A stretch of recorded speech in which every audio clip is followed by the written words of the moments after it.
Well, praise the Lord, saints. This is Elder Adrian Heyman, and today I wanted to talk about something that I'm learning every minute, every hour. There's usually something new, and then there's always tests, of course. Sometimes I pass the tests, sometimes I fail the tests, but I have to learn from the tests. And that is, I'm sure that those of you that are part of this, you'll know about being a caregiver. And one thing that I've learned about being a caregiver is that you have to talk to somebody about what you're going through. And I've been blessed to have different people talk to me. I first like to thank, maybe I call her mother, but Sister B.J. Strother. If you know her, then you know her husband, Pastor Herschel Strother. Excellent man of God, and extremely, you would think the things that he's went through, and he's here, and he still has his mind, and he's still sharp. It's just amazing. Also, again, you also have a therapist. I do. I actually have a therapist. I don't talk to them every single week or every day, but it's an outlet. Because if you bottle things up on the inside, and you could be the strongest of people, but I learned it'll get to you. And it's not that people are mean or nasty or anything. They're not. For the vast majority, they're very nice. They really do wish you no harm. But the problem is that if you allow Satan to work with your mind, because you're by yourself a lot. One thing about being a caregiver is that you're not with a lot of people. Your world shrinks a bit. And you are more with the person that you're giving care to. You don't get paid for it. Maybe some of you do, maybe some get paid, but for me, I don't get paid for this, and not that I expect to. But you have to learn new skills. You have to have new abilities. You can't just say, well, I don't know. You have to learn. You better learn. Or else your time as a caregiver will be short. And not in a good way. So, what I have been able to do is, number one, I've been crying out to God a lot. I really have. I've been crying out to God quite a bit. Help me, help me, help me. Or help my wife, help my, And I also want to say this too. Many people do focus on the patient, and they should, because that's the one that's going through. You have to remember, that's the person who's going through. And I was always thought that. Why would I want any attention when the person's going through? She's the one having the pain. She's the one having the hurt. She's the one that has to deal with not being able to move the way that she wants to move, or be able to say what she wants to say. It's a very daunting situation, and I wouldn't wish anyone to be in that particular position. But as people have been telling me, it has been slowly registering, is that caregivers need strength. Because now they got to take over everything. Used to be that my wife would be able to help with, she actually helped some with the finance of the house. She would go grocery shopping. She'd do superwoman. She did everything. Now that's not the case anymore. And I have to pick up some of the things that she cannot do. Anything happens, it falls on the caregiver. And you cannot be, you have to exert a lot of patience. And that's what the Lord has taught me. I prayed for it because I knew I was going to need it, but boy, he has been teaching me in spades. Now, I do not, now where some people will say, well, why are you praying for patience? Well, because I need it. And if you need it and you want to show some fruit, how can you not pray for something that you need to show fruit for? Because at some time, I'm going to need to exhibit it. So I can't say, well, I don't want to hurt. Well, that's what it is. That's what it's for. But I've learned more of it. I thought I had patience, but before this happened, I didn't really have close to enough patience. And I can't even say that I have enough patience now. But it's much more than what I used to have. You learn not to sweat the small stuff. It's not even worth it to argue over this. It's not even worth it to get mad over. It's not even worth it to deal with this. There are bigger things. There are bigger fish to fry, so to speak. There are more concerning issues that you have to deal with. So you learn that. You learn how to make do with things. You maybe used to do a lot of things together, and maybe you plan a few things, but maybe it's not the same, but it's still something. So every so often, my wife and I'll take her out on a little trip. Our last trip was actually a pretty good-sized trip. I think I overdid it. I drove all the way from where I am in Orange, drove all the way to the 15, where the 15 and the 138 meet. If you know where that is, that's when you start going up into the mountains in Wrightwood. My plan was to go all the way through Highway 2. Look at the mountains, see the forest, then come down in La Cañada. Well, in part of trying to do that, it ended up funny. It ended up, road was closed. Oh, the Lord's closed. So I ended up going down the mountain on the other side, on the Palmdale side. Driving, if you know where Pearl Blossom Highway is, it's like it hugs the mountain range.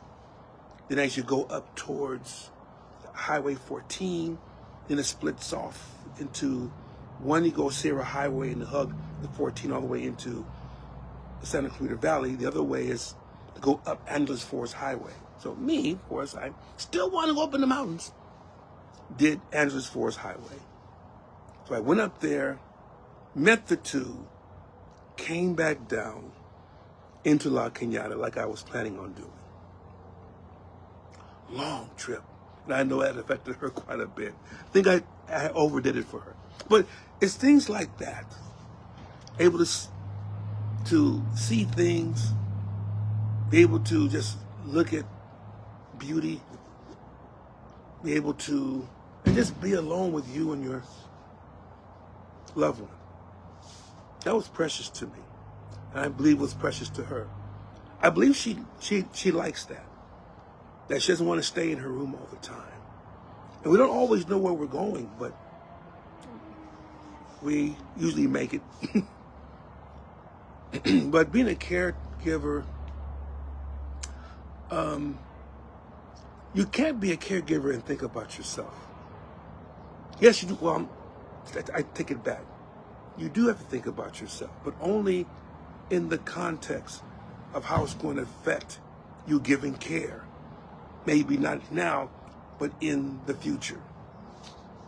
Like, for instance, I will have back surgery at the end of this month. So I have to know how it's going to change taking care of her, because she needs my care. Lord is going to bless. And one thing he also blessed me with is now realizing that before I said, oh, help, okay, fine. Yeah, we'll need help. I'm not saying I'm going to ask each of you for help. No, I'm not saying that. But what I'm saying is you are not as apt to, that's okay, I'm okay. You know you're not.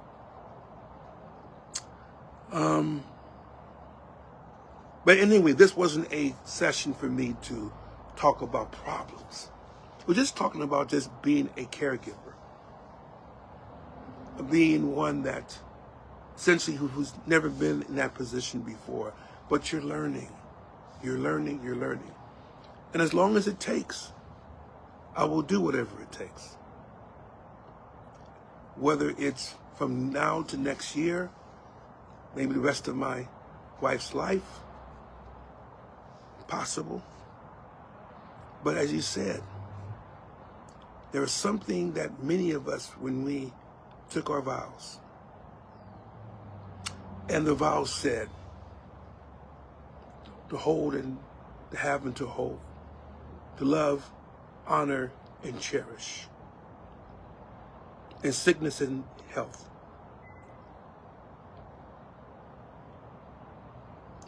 Richer for poor, for better or for worse. And we say it, but we just want her to get married. But this is the time when it really pops up. And you have to live what you vowed. Because you took a vow to the Lord. Yes, I sometimes wonder, do I have the strength? But that's the one thing I feel I finally figured out that I haven't really asked God for. Because he's just been giving me strength. But I can ask him for that. Strength to make it every day. Strength to plow through what needs to be plowed through. But wisdom also to understand which things which things need to be done. For an example, I'll end it here. For an example, her medicines. When to take them, how much to take them, to watch to see if they have adverse effects, to counteract those adverse effects if you see them, when to take her to the ER if she needs to be taken to the ER. And the medicines come in pills, comes in liquids, comes in powder, comes in needles. And it can be taken any type of way. And you can't be squeamish. Oh, I've never done it before. I can't do it. Well, you're going to have to learn to do it. And God's given me that strength that I've learned how to do it. And it's not bad. And she survived. She survived. That's how it has to be. We're going to make mistakes. Oh, Lord, I've made quite a few mistakes. But you have to learn from them. And as you learn from them, you know, I can't do that. I saw what happened here. Or if I do it this way, let me combine it with this. Some things are so funny. I can't repeat it here, but I had to learn from that. And now that I know how to do those things, it feels a lot better. And it takes much less, and it takes away a lot of the stress that you have naturally. But you're always thinking, and you're never going to stop thinking about what else needs to be done, what has to be, and you have to think about breakfast before you get up. You have to think about lunch before lunch happens. You have to think about plan out what you're going to do beforehand, whether you're going to cook it or whether you're going to take something and bring it from the outside. It's not like it used to be. It used to be like, oh, okay, we'll just go ahead and do it. Go there. No, it has to be planned. Because the patient, your loved one, need you to plan. So you do it. Maybe those that are also caregivers, if you see this, you can type in also your words of wisdom. Because, be honest, even though I'm learning, there's still a lot for me to know. And I think even if I understand it, maybe someone here is going through something similar, and they want some instance that they can share. And that's the main thing. Caregivers, let's start sharing our experiences, sharing our successes and failures, and do it in a way whereas not downing anyone, but supporting each one up. Because I just finished reading a thing about how the Lord will come and he will judge people on how they have treated the least of those. And this is part of that least of them. Are you going to abandon them? Are you going to leave them to their own work? Or are you going to stand up and be with them, even though it requires a sacrifice? For me, I was glad to be able to sacrifice for my wife.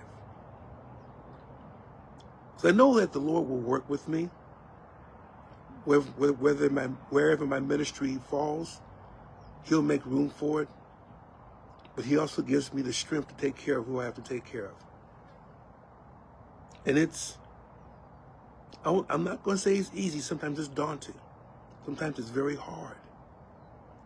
If she is in pain and I can't stop it, it hurts. It tears my heart. And I just kept seeing it's going to be okay until it is okay. But God helps you, and God keeps you, and God watches over you. And as you go through that test, you'll have enough strength to tell others. Maybe they're going through the same situation. We're all a family of Christ. So let's all share. I love you all. God bless you. And take care and have a wonderful, blessed day in Jesus' name.